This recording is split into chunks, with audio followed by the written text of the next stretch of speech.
भाई हैप्पी चल, राजवीर को पकड़ लूंगा भाई राजवीर चल, मेरी पेंशन होनी है मेरे भाई के पास। जब चीज अपनी होगी तो रास्ते बहुत है, जब चीज भी अपनी नहीं होगी तो रास्ता भी कोई नहीं होता। नु कहेंगे फलानी पार्टी का है। ओ चुंदी गांव का इतिहास रहा है। दूसरी पार्टी जब ये कह रहे हैं भाई और चंदी में बढ़ गई, कोई हमारी आस नहीं है कि बीजेपी चल लगी, ऐसा होया कि नहीं होया है।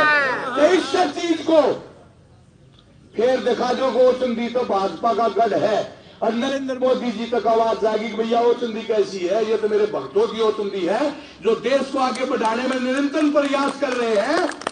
उसमें ये दिखा दो कि वो चंदी का भी बहुत बड़ा बवाना विधानसभा का प्रत्याशी बनाने में योगदान है। ज्यादा समय नहीं, चुनाव का समय है, कैंडिडेट के साथ रहेंगे, जितने आदमी ज्यादा गैदरिंग में देखेंगे उतना ही मनोबल कैंडिडेट का ही बढ़ता है, गांव का ही बढ़ता है, नए आदमी का भी बढ़ता है।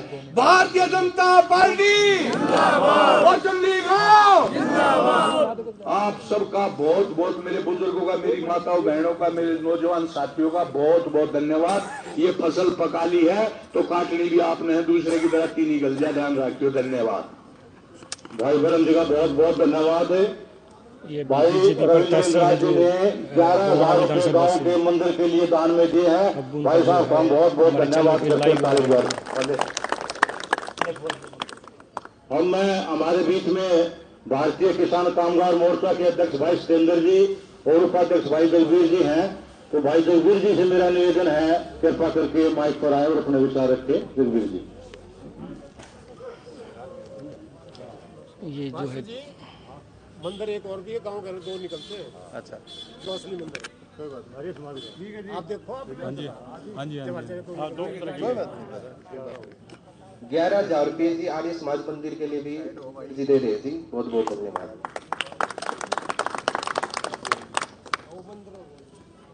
भवाना विधानसभा क्षेत्र से भाजपा के प्रत्याशी भाई रविंद्र जी, उनके साथ आई हुई समस्त सरदारी, समस्त ग्रामवासी, मात्र शक्ति नौजवान साथियों, ये इलेक्शन का समय है और ये एक मौका होता है जब आप अपनी समस्याएं नेताओं के सामने रख पाते हैं। अब हमारे गांव में समस्याओं का तो अंबार लगा हुआ है। अभी भी 50 एकड़ के क्षेत्र में जो हालांकि उनकी फसल बर्बाद खड़ी है। हमारे गांव पर एक जो संकट बना हुआ है ये पावर ग्रिड का, इससे पूरा गांव प्रभावित, और यही नहीं आसपास के विधानसभा क्षेत्र के 10-12 गांव भी इसकी जद में आ रहे हैं। अब जब ये लाइनें आ जाएंगी तो जो 1 रुपए की कीमत है वो खेत की 10 पैसे भी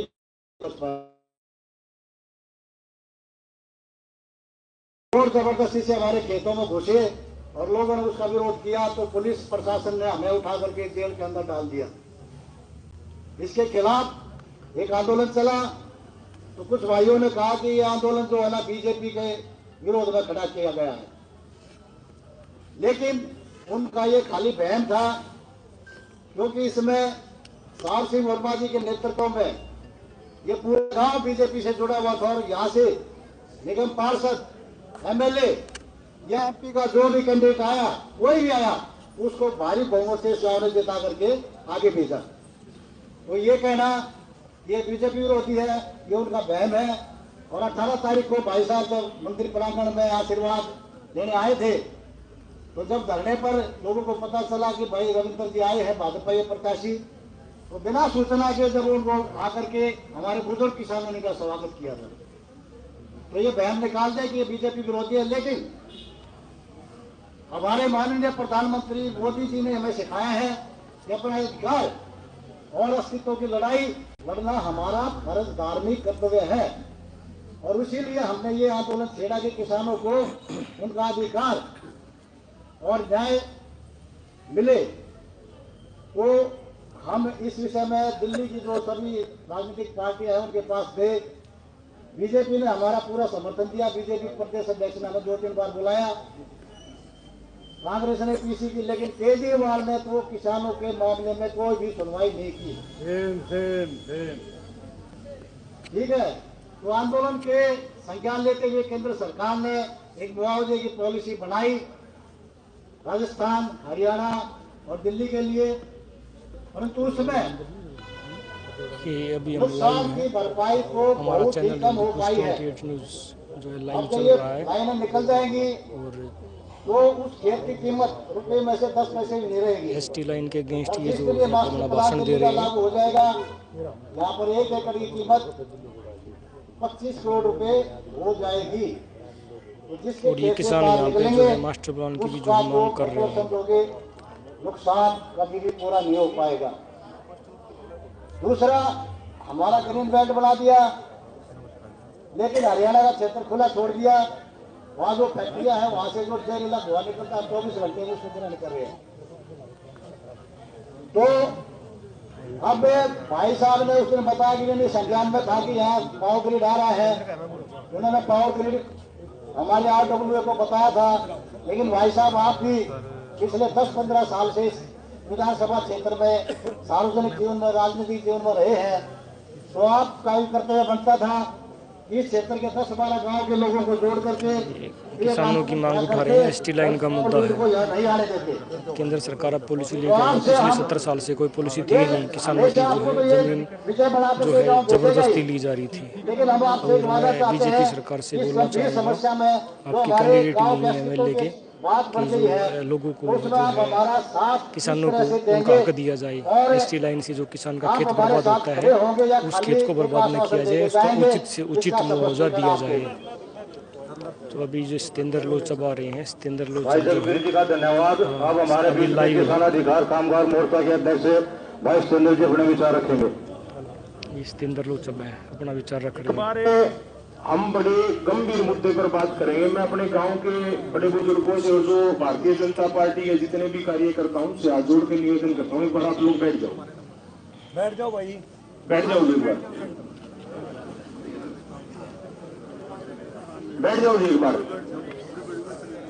बैठ जाओ जी। आप सुरेश जी आप भी बैठ जाओ। हम लाइव हैं और लाइव में ये मुद्दा है किसानों का। दिल्ली विधानसभा के इलेक्शन है। हमारे विधायक पद के उम्मीदवार भाई रविंद्र इंद्राज जी हम लोगों के बीच आए हैं। उनका सम्मान करते हैं हम। हमारे गांव की और हमारी संस्कृति ये है कि हमारे गांव में जो भी आए वो अतिथि के रूप में है, भगवान के रूप में। देखिए, आंदोलन चला 14 महीने हो गए हमें। सर्दी गर्मी हर एक चीज से हम लड़ाई लड़ रहे हैं, प्रशासन से भी लड़ाई लड़ रहे हैं। साथियों, आज ये लड़ाई यहां है कि हरियाणा प्रदेश का मुख्यमंत्री इसमें हमारी मदद करने लग रहा है। मैं रविंद्र इंद्राज जी को कहना चाहता हूं, हमारे MP साहब भी इसमें मदद कर रहे हैं, ठीक है। और एक शिकायत है जी आपसे, हमें बड़ी भारी शिकायत है। जब हमारे गांव के एक साथी खड़े हैं, मुकेश जी होंगे, मुकेश जी, मुकेश भाई का एक नाम आता है कि इस जमीन को बिकवाने में मुकेश भाई थे, लेकिन वो इस जमीन के सौदे में नहीं थे। रविंद्र इंद्राज जी आपको पता है, ये सौदा जब हुआ तो मैं भी बिकवा देता अपने स्वार्थ के लिए भी, मेरा काम है, मैं भी कर देता, मुकेश भी कर देता, मुकेश लगा भी हुआ था। लेकिन आपका भाई पावर ग्रिड में काम करता है जी, आपको ये पता था कि ये आने के बाद इसका जो विकराल रूप होगा वो हमारी जमीनों का, ओतंदी, मुंगेशपुर, इन सब का विनाश हो जाएगा। आपको इस तथ्य का पता था। चलो फिर भी हो गया, कोई बात नहीं। लेकिन हम आपसे सिर्फ एक बात अब ये कहना चाहते हैं कि क्या आप बन जाओ, विधायक बन जाओ या मिनिस्टर बन जाओ, ये इतना बड़ा मुद्दा है। मैं आपको बता दूं, इसमें हमारी सुनवाई कहीं भी नहीं होगी आपके माध्यम से। लेकिन आज आपके पास ये ताकत है कि आप आज ही भारतीय जनता पार्टी के अध्यक्ष को भी बोल सकते हो, आप आज ही LG को भी बोल सकते हो और मनोहर लाल खट्टर से हमारी मीटिंग भी करा सकते हो। दूसरी बात, अपनी विधानसभा से अलग राजकरण जी नरेला से आपके साथ होंगे, गजेंद्र दलाल जी आपके साथ होंगे, और बिचाऊ भी मैंने बात कर ली है, वहां से भी पहलवान जी की धर्मपत्नी आपके साथ चलेगी। लेकिन अगर आश्वासन लेके जाओगे तो फिर हमारे बीच एक टीच रह जाएगी कि भाई हमारे साथ धोखा हुआ है। आश्वासन नहीं, ये इतना बड़ा मुद्दा है। रविंद्र इंद्राज जी मुख्यमंत्री 15 मिनट ये कहने में लगी 18 तारीख को जब आप तुम्हारे गांव में आए थे कि भाई ये काम अब रुकेगा नहीं। और ये किसान की और रोतंदी गांव की सरदारी की ताकत है कि यहाँ नहीं, हमने जो राजस्थान तक काम को रोका हुआ है। और रही दृष्टिकोण की बात, एक बात और ये भी आई थी कि वह दृष्टिकोण ठीक नहीं था आंदोलन का। आंदोलन के अंदर जो सत्ता पक्ष है उसका विरोध किया जाता है। आम आदमी पार्टी का खुले मन से हमने अपने अखबार में भी कटवा दी। और आम आदमी पार्टी का कोई भी प्रोग्राम दिल्ली देहात के अंदर अरविंद केजरीवाल का होगा तो इतना कड़ा विरोध करेंगे कि देहात की ताकत का उसको पता चल जाएगा। लेकिन मेरा आपसे भी ये निवेदन है कि आप जिम्मेदारी लेकर जाएं। और आज आपकी ताकत है क्योंकि चुनाव है, ये परिस्थिति ऐसी है। आज हम भी आपकी से बोलकर आपका जयकारा लगाएंगे अगर हमारे काम को करवाओगे तो, और नहीं तो फिर हमारे अंदर टीस भी रह जाएगी और हम विरोध भी करना जानते हैं, वोट की चोट भी देना जानते हैं। तो आपसे सिर्फ एक निवेदन है कि आप आज ही अपने अध्यक्ष जी से बात करें और ये 4 विधायकों की डेपुटेशन हमारे जो आंदोलनकारी हैं उनके साथ जाए। और इस मुद्दे को ये ना हो कि 15 तारीख के बाद हम आपके पीछे पीछे घूमे और खेतों में फिर पुलिस आ जाए। तो कोई पार्टी का विरोध बिल्कुल नहीं है हमारा अपने मुद्दे की लड़ाई है। हम भी आपका साथ देने के लिए तैयार है, लेकिन पहले हमारे इस मसले का हल होना चाहिए।